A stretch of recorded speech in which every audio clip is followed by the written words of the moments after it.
Tens of thousands of people are feared trapped in the Sudanese city of el-Fasher as evidence of atrocity mounts since the paramilitary rapid support forces seized the city last Sunday.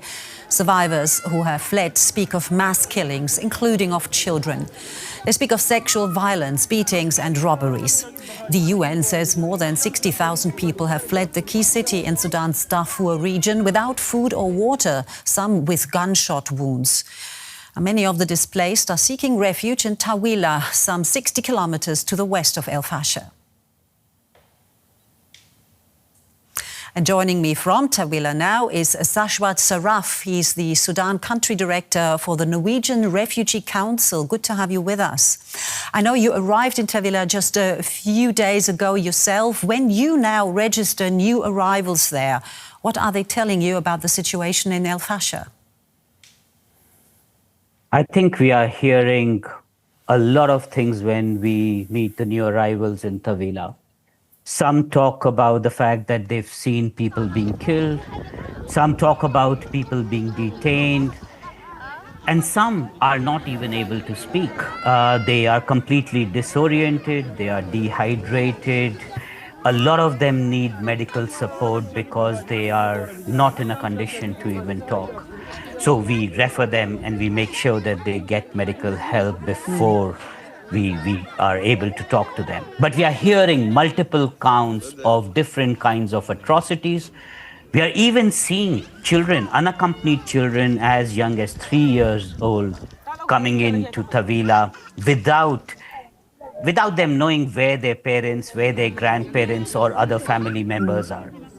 How do they make it? I mean, what do we know about the security situation along that route as those people, also their children, as they flee? I think the problem is that the security situation along the route is terrible. It's so bad that a lot of people who've been able to flee Fasher have again been kidnapped or detained along the road. There are armed militia groups along the road that take them hostage. They're asked to pay, but they don't have money to pay. So a lot of people are still missing. We don't know where the hundreds of thousands of people who were in Fasher are, because today in Tawila, over the last few days, we've only seen anywhere between 4,000 to 5,000 people come in.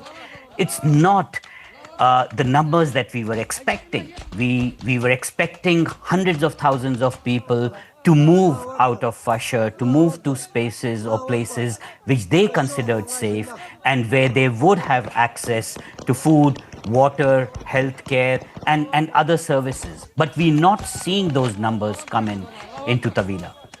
Now, given that Tawila is only 60 kilometers away from el-Fasher, how safe are the displaced and how safe are organizations like yours in Tawila right now? I think it's a good question. We continue to say we are safe till the time we are not. We've seen over the last 2.5 years that there have been many places in Sudan which were safe, which are no longer safe. So as of now, we are safe. Our humanitarian assistance in Tawila and to the already existing 500,000 people who had left Fasher, Zamzam camp and other localities since April of this year are being supported. But again, we don't know what the future holds.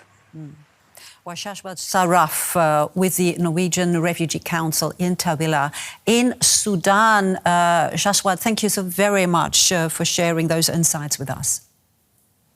Thank you.